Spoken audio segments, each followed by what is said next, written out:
쿠시나가르의 아침해가 떠오릅니다. 2500년 전 병들고 지친 육신을 이끌고 이곳에 누워 전법 45년 세수 80의 치열했던 생을 마감한 인간 붓다의 마지막 길을 지켜봤을 그 태양입니다.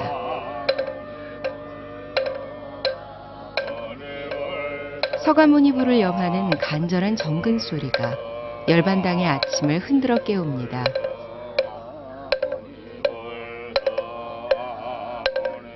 오로지 스스로 일어서서 법을 등불 삼아 무명의 어둠을 헤쳐나가라 했습니다.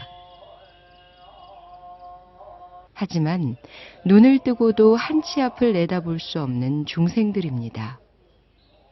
한눈 팔지 말고 정진하라. 생의 마지막 순간까지 화합과 정진을 당부했던 붓다가 여기 누워 있습니다. 이역만리를 달려온 중생들이 꽃을 바칩니다. 오늘 아침 예불은 열반당 가네슈아르 스님의 초청으로 한국 불자들을 위한 특별 법회로 마련됐습니다. 이번에 스님께서 한국 불자들을 특별히 초청한 데는 아주 특별한 이유가 있습니다. 스님은 이곳 쿠시나가르 열반탑에서 발굴된 부처님 진신사리를 모셔왔습니다. 그런데 평생 소중히 모셔온 진신사리를 한국 불자들에게 기증하겠다는 뜻을 밝혀온 겁니다. 언어도 통하지 않는 이국의 불자들에게 선뜻 진신사리를 기증하겠다고 나선 가네슈아르 스님. 굽이굽이 부처님의 채취가 서려 있는 곳, 열반의 땅에서 펼쳐진 특별한 인연 이야기 속으로 떠나봅니다.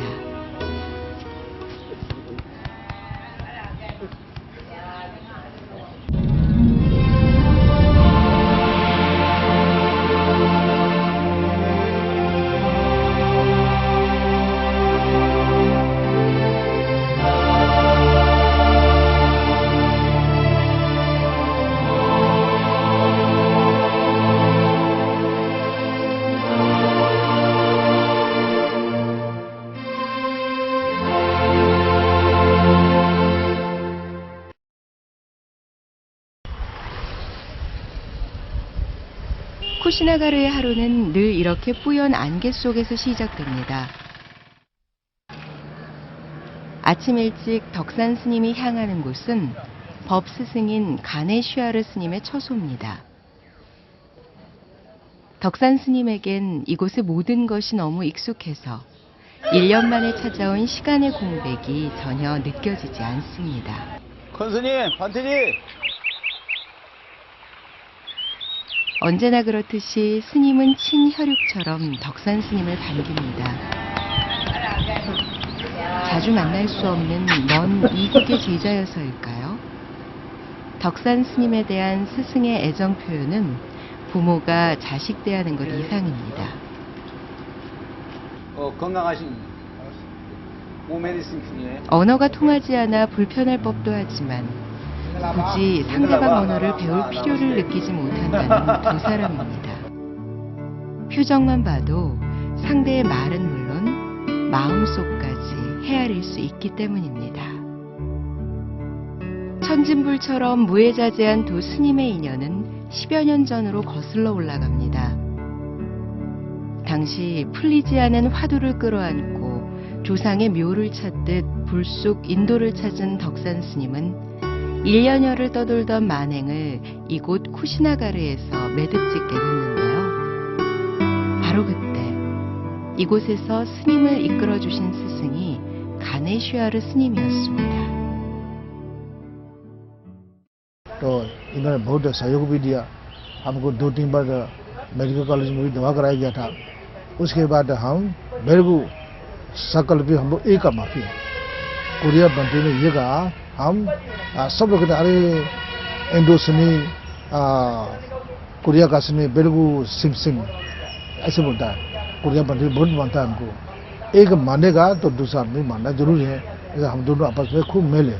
ऐसे वहाँ बनेगा तो आप बिल्कुल निश्चित रूप से बर्मी लोग को वहाँ ले जाएगा। 예, 제가 오래전에 그 인도의 성주 순례를 갔더랬습니다. 가지고 그 열반당에 새벽 기도를 가게 됐는데 거기서 처음 뵙게 됐어요. 그런데 처음 보는 순간에 참 남다르지 않다. 어디서 많이 뵌 것 같다라는 생각이 들었어요, 부분이. 근데 거기서는 그때 그러고는 돌아왔는데 그 후에 한국에서 우연한 기회에 또 그분을 뵙게 됐어요, 부분이. 뵀는데 서로 정지된 상태에서 이렇게 눈을 크게 뜨고 쳐다만 봤어요. 보는데 갑자기 보지만은 큰 스님께서 어깨를 턱 치지만은 오케이 하는 거예요. 저도 오케이 하고 보니까 서로 얼싸안고 반갑다 하고. 근데 이게 전생에 남다른 인연이 아니었다라는 생각이 들었어요. 그때 부분이. 가네슈아르 스님은 미얀마에서 왔습니다. 쿠시나가르 열반당을 발굴하고 복원한 스승이 편찮으시다는 소식을 듣고 인도 땅으로 건너와 50년을 이곳 쿠시나가르에서 보냈습니다. 가네슈아르 스님의 스승인 찬드라마니 스님. 20세기 초 이곳 쿠시나가르에 정착한 스님은 당시 폐허 속에 버려져 있던 열반당을 끈질긴 노력으로 발굴해서 이곳이 부처님의 열반 성지임을 밝혀낸 주인공입니다.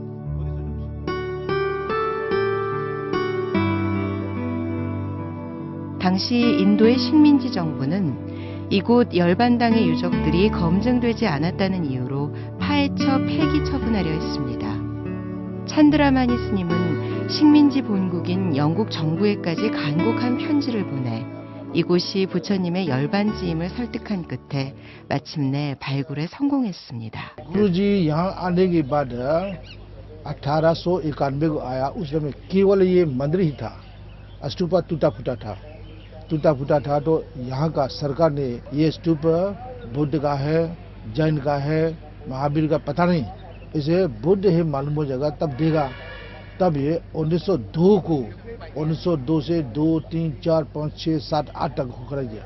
खुदाई करने का ये स्तूपा को तोड़ेगा। गुरुजी ने कहा नहीं तोड़ो, मत तोड़ो।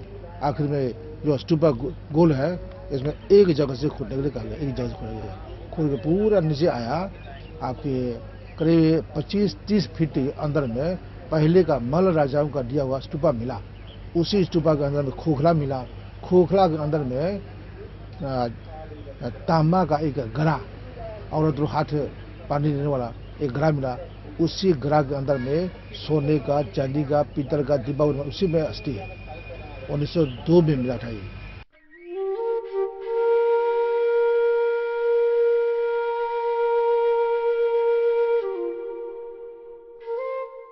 열반당 뒤쪽에 자리한 열반탑 아쇼카 스투파.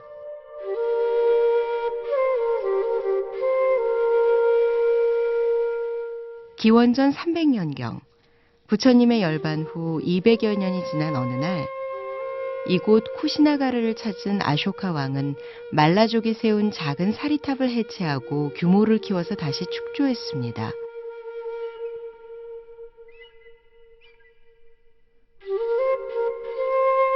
말라왕의 사리탑은 비로소 붓다의 열반 성지다운 위용을 갖추게 된 것인데요. 이때부터 사리탑의 이름은 아쇼카 스투파로 바뀌게 됩니다. 하지만 10세기 무렵 이슬람의 침략으로 인도의 불교가 소멸되면서 1860년대 영국인 고고학자 커닝햄에 의해 빛을 보기까지 폐허의 암흑 속에서 1000년을 보내게 됩니다. 그 후 1927년 미얀마 스님들에 의해 원통형으로 복원됐고 1957년 도움 형식으로 재축조돼 오늘에 이르고 있습니다. 열반탑 바로 곁에 열반당 안에 모셔진 이 열반상은 5세기 무렵 하리발라라는 비구가 기부금을 내 조성한 것입니다. 참배하는 불자들의 국적에 따라 하루에도 몇 벌씩 다른 가사를 갈아입는 이 열반상을 보면서 일발삼이로 수행의 의지처를 삼으라셨던 붓다의 가르침을 다시 새겨보게 됩니다. 열반상의 기단에는 붓다의 인멸을 슬퍼하는 세 사람이 새겨져 있는데 맨 왼쪽이 꼬살라고 광비 말리카 부인, 중앙에는 열반상을 기증한 하리발라 비구, 오른쪽은 부처님의 시자였던 아난다 존자의 모습입니다. 아침부터 울려 퍼지는 경쾌한 음악 소리에 쿠시나가르의 골목이 들썩입니다. 덕산 스님과 한국 불자들도 분주한 걸음을 옮기고 있는데요. 오늘은 한국 불자들을 쿠시나가르에 초청한 가네슈아르 스님의 75회 생신 잔칫날입니다. 가네슈아르 스님과 덕산 스님에겐 오늘의 생신잔치가 여느 잔치와는 다른 특별한 의미가 있습니다. 덕산 스님이 법제자라는 사실과 부처님 진신사리 기증을 위한 이윤법회를 대중들에게 알리는 자리이기도 하기 때문입니다. 쿠시나가르에서 발굴된 부처님 진신사리를 외국인에게 기증하는 일은 쉬운 것은 아닙니다. 덕산 스님과의 특별한 인연을 강조한 오늘의 잔치 무대에는 사리 이윤에 대한 현지인들의 암묵적 동의를 얻기 위한 스님의 배려가 숨어 있습니다.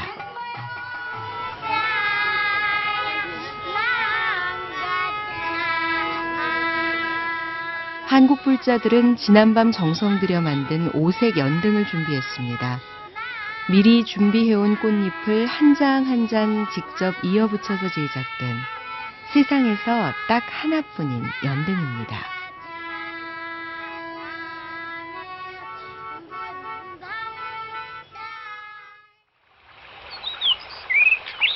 쿠시나가르의 사흘째 날이 밝았습니다.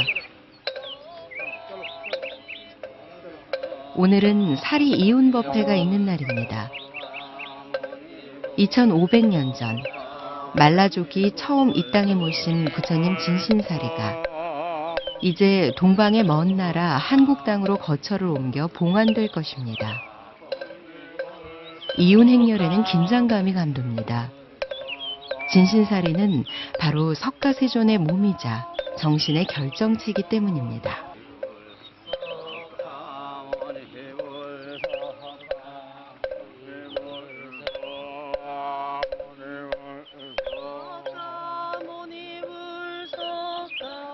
한량없는 육바라밀의 공덕과 수행의 결정체가 바로 사리입니다. 금광명경에서는 사리야말로 최고의 복전이라고 설하고 있습니다. 부처님의 진신사리는 온갖 미혹과 탐욕, 번뇌불이 모두 꺼진 멸진장의 세계입니다. 사리를 경배하는 것은 그러한 가르침을 몸으로 받는 것과 같다고 했습니다.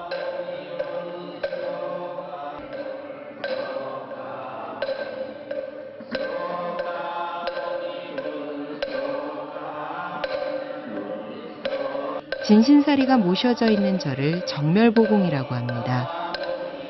정멸보궁은 모든 바깥 경계에 마음 흔들림이 없고 번뇌가 없는 보배스런 궁전이라는 뜻입니다.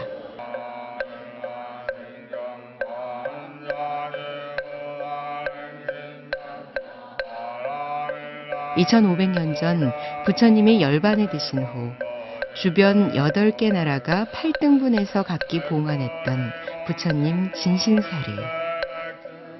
부처님 열반 당시 쿠시나가르는 말라족의 지배하에 있었습니다. 부처님께서도 말라족 사람들을 불러서 당신의 임종을 지켜보게 했는데요. 그런 인연으로 함께 사리를 나눈 8개 나라 중 하나가 된 말라족들은 이곳 쿠시나가르에 사리를 봉안하고 탑을 세웠습니다. 이곳 쿠시나가르가 부처님의 열반지임이 틀림없다면 그 열반지를 발굴 복원하면서 얻어진 사리는 부처님의 진신사리임에 틀림없을 겁니다. 오늘 가네슈아르 스님이 한국의 덕산 스님에게 기증하는 이 진신사리가 바로 2500년 전 말라족들이 봉안했던 그 사리라 여기는 것도 이 때문입니다.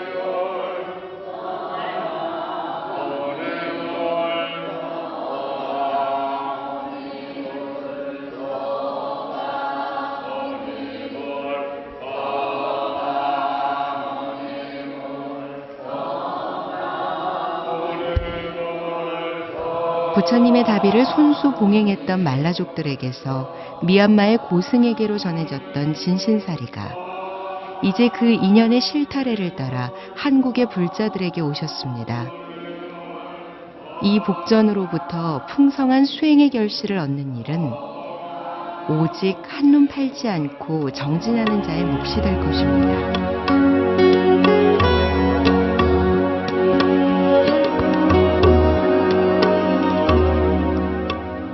ये यहाँ अभी नहीं हिंदुस्तान में नहीं लेकिन बाद में अगर ये बुद्ध हो जाएगा आखिर में ये सब स्तूपा एक साथ होगा।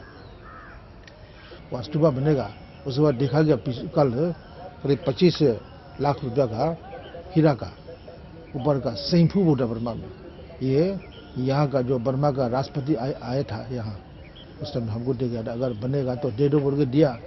आप लोग भी बहुत लोग दिया हुए हमें एक स्तूपा बनेगा हमें एक स्तूपा बनेगा बहुत लोग अगर स्तूपा बना तैयार हो जाएगा कोरिया में बिल्कुल तैयार हो जाएगा लोग देखने लगेगा। 산탑을 조성하게 되면 바로 그 옆에다가 국제 열애 선원이라는 것을 선언을 조성을 해서 세계 각국의 모든 분들이 와서 부처님의 어떤 그 지혜를 명상할 수 있는 그런 어떤 명상센터를 한번 조성해 볼 생각입니다.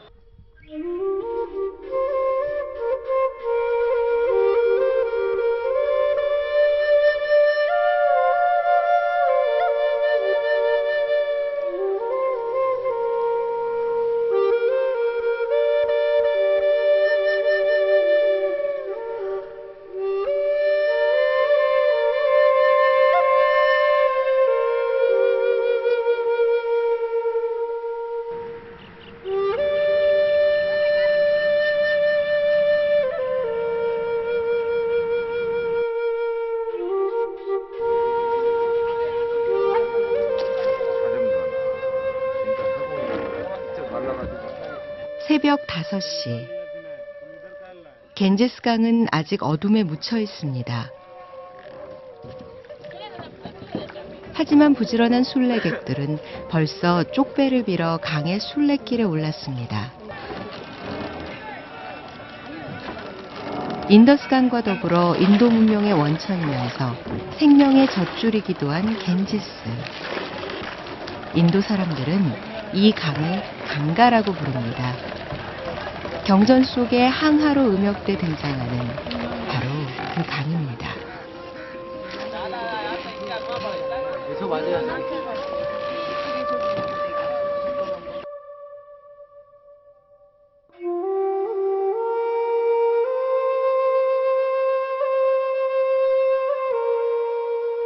강을 따라 군데군데 자리한 화장터에서는 금생의 인연을 다한 육신을 태워서 내생으로 실어 나르는 다비의 연기가 피어오릅니다. 주홍빛 천에 덮인 주검들이 여기저기 흩어져 순서를 기다리고 있습니다.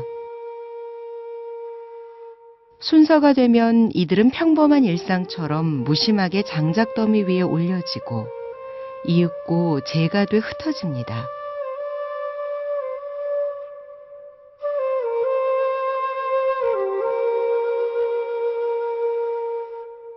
그들이 살았을 때 마시고 목욕했던 그 강물 속으로 돌아가는 겁니다.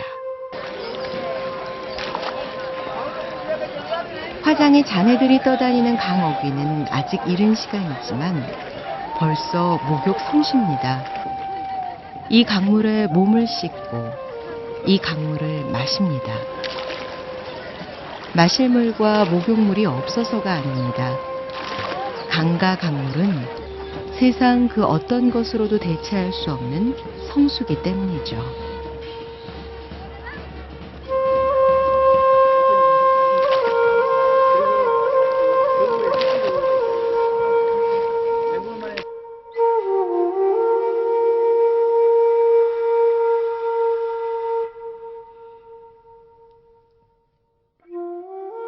이 물을 마시고 이 물로 몸을 씻으면 악업도 함께 씻겨서 천상에 태어날 수 있다고 믿는 것입니다.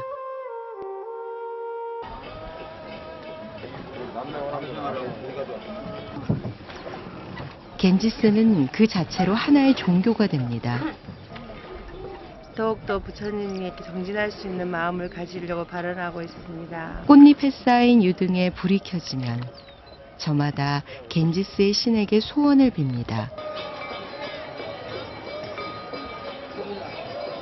먼 옛날 수행자 시타르타가 마르고 닳도록 거닐었을 그 강가에서 간절한 두 손을 모읍니다. 네, 부처님 진신사리 모셔가는데 가셔가지고 세계가 알려질 수 있는 그런 우리 사원을 만드시는 기원이 있어요. 제 나름대로. 삶과 죽음이 교차되는 그런 묘한 곳인 것 같아요. 살아있는 것을 느끼는 동시에 또 죽음도 느낄 수 있는 그런 곳인 것 같아요.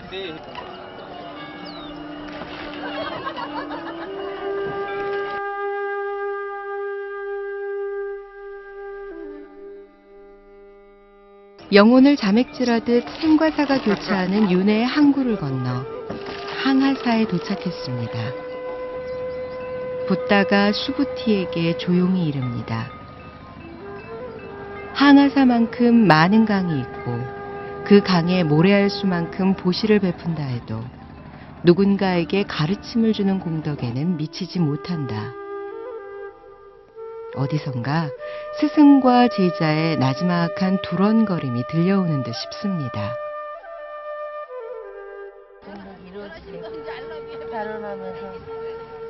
항하사에 발 딛고선 이 아침을 오래오래 간직하고 싶은 마음도 벌써 항하사만큼 불어나 있습니다.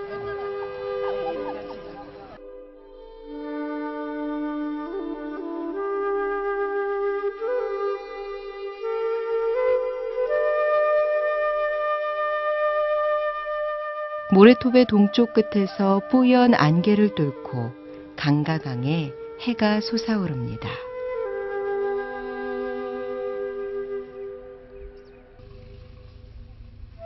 수행자 시타르타는 바라나시 겐지스 강변에서 무수히 반복되는 생과 사를 목격했습니다. 하지만 벼락처럼 생사를 꿰뚫는 해탈의 법은 거기에 없었습니다.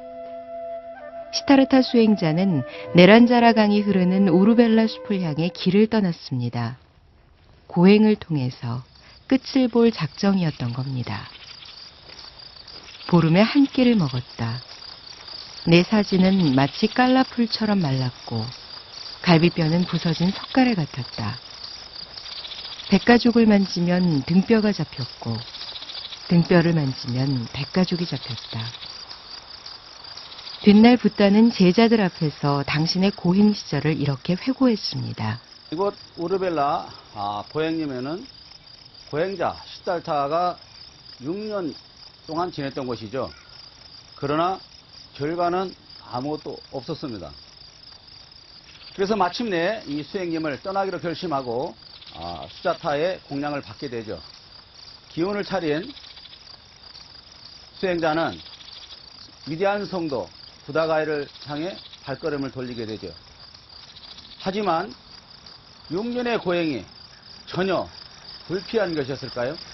수행자 시타르타의 그런 고행이 없었다면 아마도 우리는 중도의 진리를 제대로 이해하기 어려웠을 겁니다. 쾌락과 고행, 양극단을 지향한 중도의 진리. 그것을 찾아 수행자는 다시 길을 떠납니다.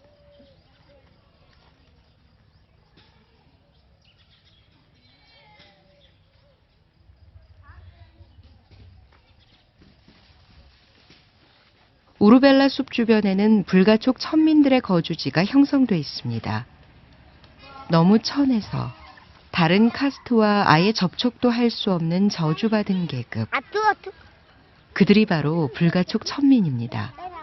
하지만 청년 시타르타는 숲속에서의 고행을 접고 다시 이들 곁으로 세상의 모순을 온몸으로 감내하고 살아가는 이들과 함께하기 위해 발걸음을 내디딘 겁니다. 그리하여 마침내 수자타의 유미죽 공양을 받게 됐고 기력을 회복한 수행자는 깨달음을 향해 더욱 큰 걸음을 내딛게 됩니다. 아쇼카 왕은 먼 훗날까지도 수자타를 잊지 않도록 하기 위해 수자타의 집터를 찾아 이렇게 거대한 탑을 쌓았습니다.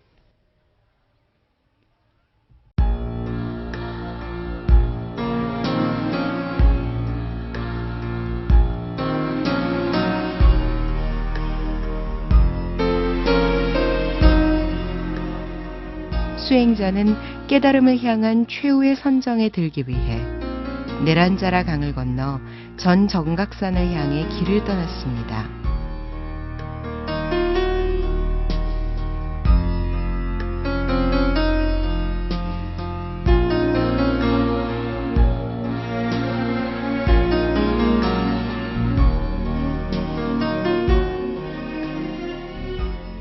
멀리 우르벨라 숲이 내려다 보이는 전 정각산. 시다르타가 산에 오르자 천지가 진동했습니다. 산신이 두려움에 떨며 우르벨라 마을의 보리수 아래로 가줄 것을 간청했습니다.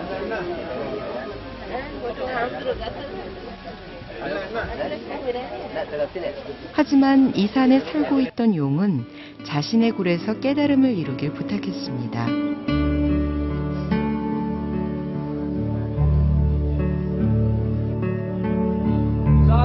시다르타는 결국 그림자만 동굴에 남기고 보드가야로 떠나게 됩니다.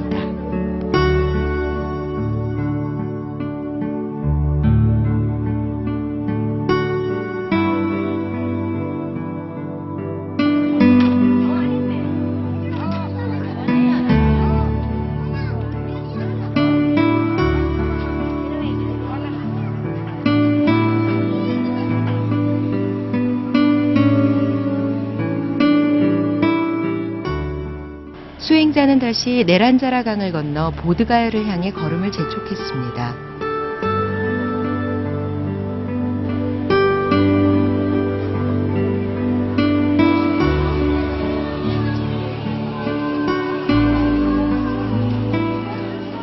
위대한 성도 보드가야는 부다가 깨달음을 이룬 성소답게 늘 순례자들로 붐빕니다. 위대한 성도의 상징 마하보디 대탑.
고색 찬연한 대탑은 세상을 향해 진리의 빛을 비춥니다. 대탑 안쪽에는 위대한 깨달음의 성좌, 금강좌가 위치해 있습니다.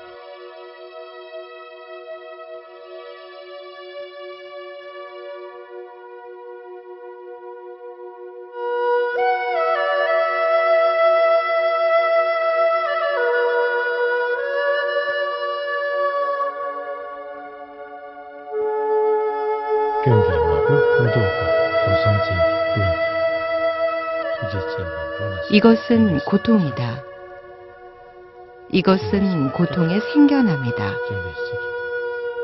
이것은 고통의 소멸이다. 이것은 고통의 소멸로 이끄는 길이다. 사성제. 삶은 고통이지만 이 고통은 생겨난 것이며 생겨난 것은 반드시 소멸한다는 여기에서 그 고통을 소멸시키는 길을 보았다고 35 깨달은 성자 붓다는 선언했습니다. 목숨을 건 6년의 고행을 거쳐 보드가의 보리수 아래 가부좌를 튼 사문 시타르타가 깨달은 성자 붓다로 거듭나는 순간입니다.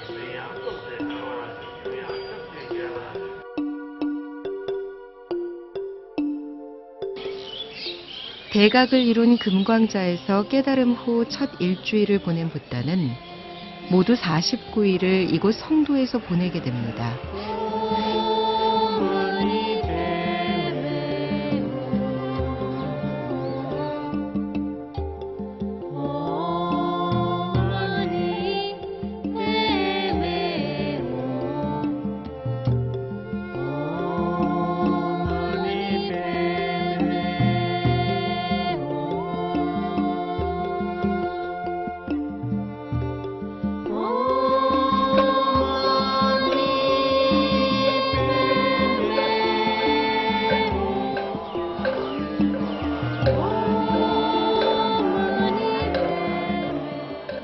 고문정사 솔라단이 쿠시나가르에서 이웃해온 부처님 진신사리를 모시고 거룩한 성도에 도착했습니다.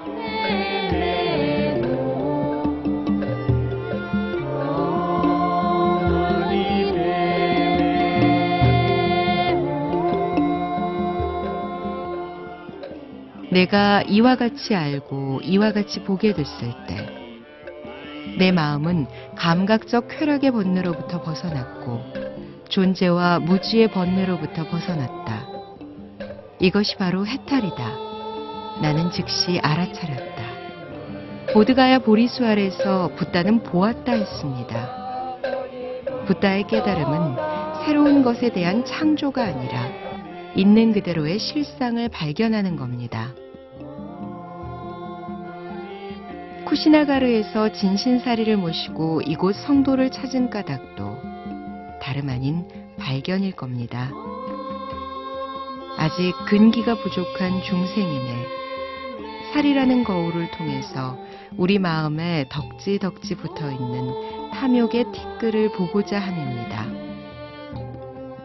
그래서 보리수 나무 아래 가부좌한 순례객들은 그 어느 때보다 절실하게 자신의 지나온 삶을 참회합니다.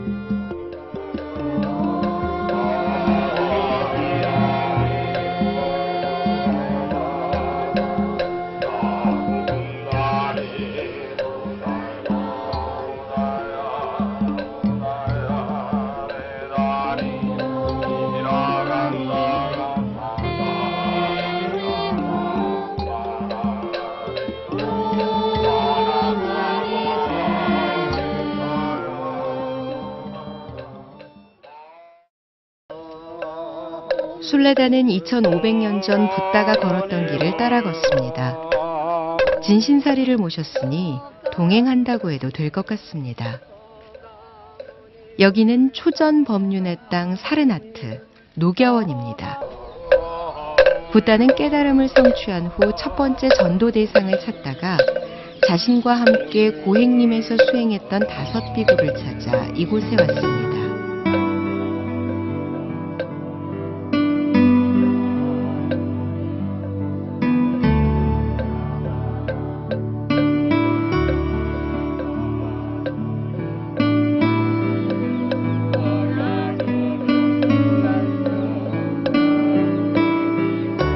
도반들이여, 나는 중도를 깨달았다.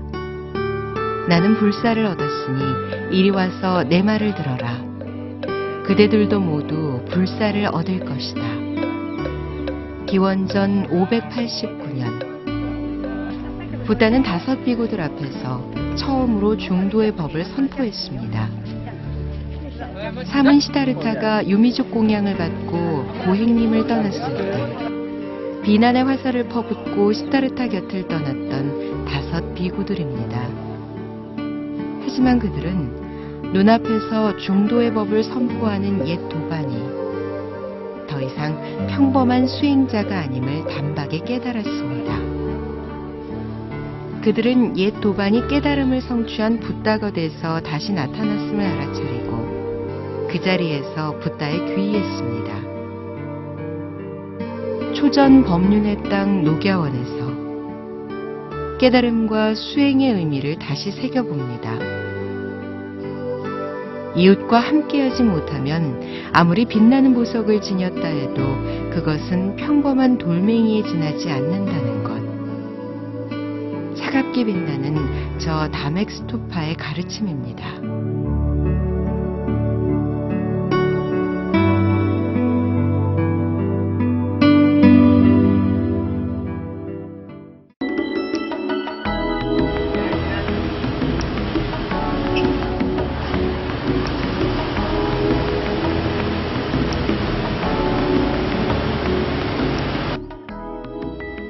빈비사라 왕이 다스렸던 옛 마가다 왕국의 수도 라즈기르를 상징하는 영축산입니다. 영축산을 오르는 길은 다른 성지에 비해 잘 닦여 있습니다. 누구보다 헌신적으로 부처님을 모셨던 빈비사라 왕이었던 만큼 그 공덕의 힘이 오늘에까지 미치는 걸 겁니다. 빈비사라 왕은 영축산 정상에 머물던 부처님을 뵈러 갈 때 바로 이 자리에서 가마를 내려 걸어 올라갔다고 합니다. 인류의 큰 스승에 대해서 군주로서 갖출 수 있는 최대한의 예의였을 겁니다.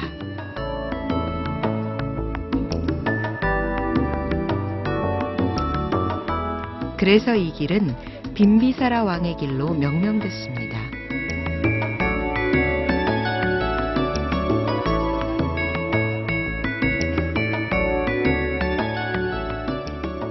영축산 정상을 지키는 독수리 바위. 영축이라는 이름을 갖게 한 바위입니다.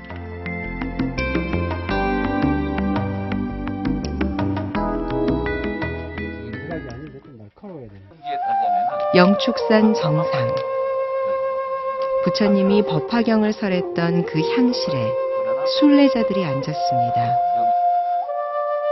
진신사리를 모시고 부처님이 걸었던 옛길을 따라 걸었던 시간들. 결코 녹록지 않았을 지난 여정이지만 부처님의 채취가 짙게 묻어나는 이곳에서 순례객들은 다시 한번 마음을 다잡아 봅니다.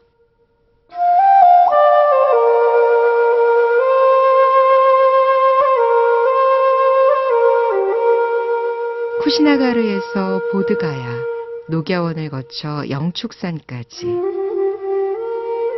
진신사리와 함께한 여정은 가는 곳마다 정멸보궁입니다. 머문 곳마다 환희심입니다.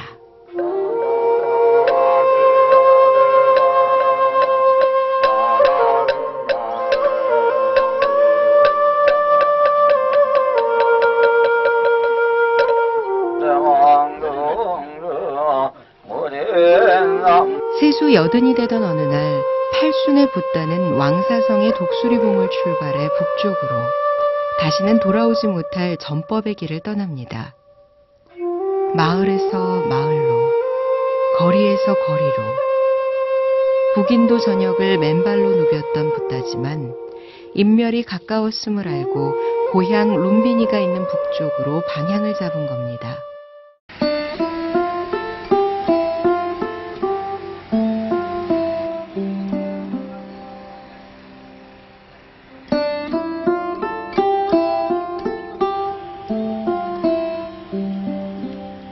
왕사성 시절 붓다는 새벽 4시쯤에 일어나 자비명상을 하고 날이 밝아 11시쯤이 되면 제자들과 함께 산 아래 마을로 탁발을 나갔습니다. 마을 사람들은 저마다 자신의 처지에서 정성껏 바로를 채웠을 겁니다. 때로는 먹기 힘들 만큼 거친 음식도 있었지만 붓다는 아무리 거친 음식이라도 바로 그 자리에서 제자들과 나눠 먹었습니다. 그리고는 공양을 올린 사람들에게 축복의 법을 내리고 그들과 함께 미소 지으며 왔던 길로 돌아오곤 했습니다. 영축산을 떠나온 붓다와 제자들은 바이샬리 근처 작은 마을인 벨로바에서 마지막 안거를 하게 됩니다. 그런데 그만 안거 중 큰 병을 얻게 됐습니다. 붓다는 제자 아난다를 불러 석 달 후 열반에 들 것이라고 예고하고 대장장이 춘다의 공양을 받게 됩니다. 이곳은 부처님께서 마지막 공양을 받으시는 춘다의 집입니다, 부분이. 근데 부처님께서 이제 공양을 받으시다 보니까 이미 음식이 다 상한 상태여서 부처님이 드시면서 이 음식은 열애가 아니면 소화하기가 매우 참 어렵다. 그러니 이 음식은 누구도 주지 말고 개도 주지 말고 땅에 묻어라. 춘다의 공양을 받은 붓다는 사경을 헤매게 됩니다. 하지만 붓다는 제자들을 불러 당부합니다. 춘다의 공양은 최초의 공양인 수자타의 것과 다르지 않다. 춘다는 마지막 공양을 올린 공덕으로 천상에 태어날 것이다. 부처님께서는 때가 되셨다고 생각하시고 춘다의 집을 찾아서 마지막 공양을 받게 됐습니다. 그러나 이미 음식이 상한 상태였고 상한 음식을 드신 부처님께서는 몹시 고통스러워 하시면서 걷다가 이곳 언덕에 와 잠시 쉬셨습니다. 바로 이것이 망고 동산입니다. 붓다는 열반을 예감하고 제자들을 불러 마지막 법문을 내립니다. 자등명 법등명. 스스로를 등불 삼고 법을 의지하라는 최후의 가르침을 남기고 코끼리가 고개를 돌리듯 무겁게 고개를 돌려 정든 바이샬리를 바라봤다고 초기 열반경은 전하고 있습니다. 춘다의 공양을 받으셨던 파바 마을에서 열반지가 있는 쿠시나가르까지는 20km. 이 길을 가는데 25번이나 피를 토하며 쓰러져 쉬었다고 경전은 전하고 있습니다. 오래된 가죽끈에 간신히 붙들러 끌려가는 낡아빠진 수레처럼 붓다는 만싱창이의 육신을 이끌고 열반의 땅인 쿠시나가르 우파바타나 숲에 도착하게 됩니다.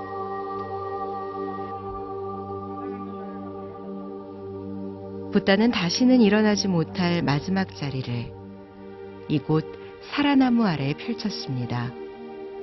바로 그때 한 쌍의 사라나무에 때 아닌 꽃들이 만개하더니 모로놓은 붓다의 몸 위로 비오듯 쏟아졌습니다.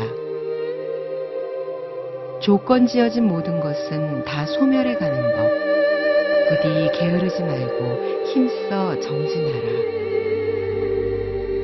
이 한마디를 끝으로 붓다는 깊고 고요한 선정에 들었으니 이것이 붓다의 열반입니다.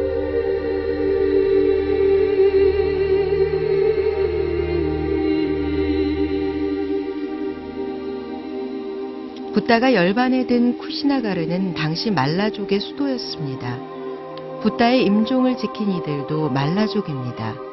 말라족들은 붓다 열반 후 법구를 마을의 공회당으로 이혼해서 이후 장례 절차를 논의하게 됩니다.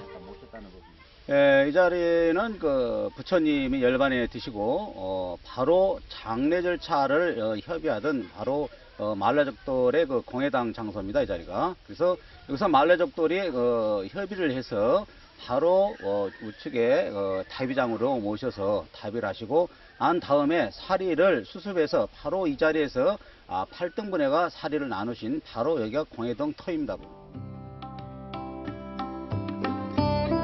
당시 북인도 지역에는 8개 나라가 세력을 떨치고 있었는데 붓다의 사리를 차지하기 위해 전쟁도 불사할 태세였다고 합니다.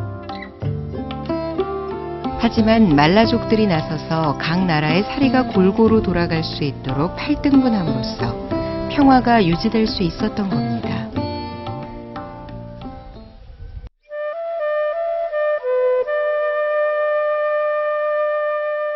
말라족 공회당을 나선 붓다의 법구는 바로 이곳 라마바르에서 다비에 들어갑니다. 그런데 화장을 하려고 관에 불을 붙여도 불이 타오르지 않았다고 합니다. 뒤늦게 소식을 듣고 달려온 마하가섭이 관 앞에서 통곡하자 붓다는 두 발을 관 밖으로 내밀어 마지막 인사를 나누게 됩니다. 그때서야 법구에서 스스로 불길이 솟아나 다비가 이루어졌다고 경전은 전합니다.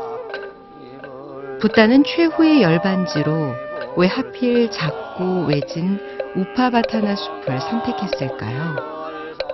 당시 제자 아난다도 붓다에게 이런 의문을 제기했습니다. 하지만 붓다는 그런 말을 하지 말라고 일렀습니다. 비록 겉모습은 작고 초라할지라도 이 마을을 가꾸고 살아가는 말라족 사람들의 착한 마음들을 붓다는 이미 읽고 있었던 겁니다.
쿠시나가르의 마지막 밤. 순례자들은 촛불을 밝혔습니다.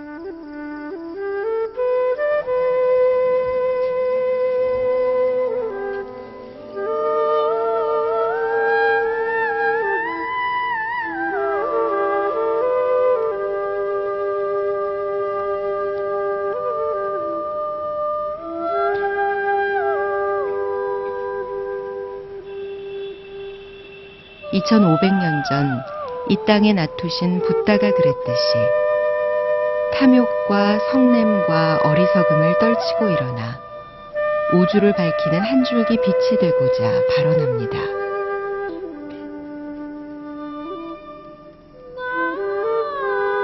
쿠시나가르, 그 작고 외진 사라나무 숲에서 붓다는 마지막 뼈 조각까지 나눠주고 떠났습니다. 하지만 붓다가 그랬듯이 그것은 새롭게 만드는 일이 아니라 우리 안에 감춰진 진열을 다시 발견하는 일입니다.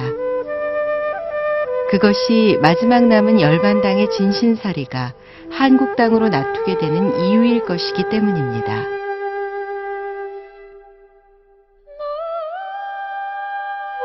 순례자들의 발언을 가득 싣고 우주 법계로 날아오르는 저 풍선들처럼 쿠시나가르에서 맺은 불연의 씨앗 또한 희망의 등불이 돼서 온 우주를 밝히게 될 것입니다.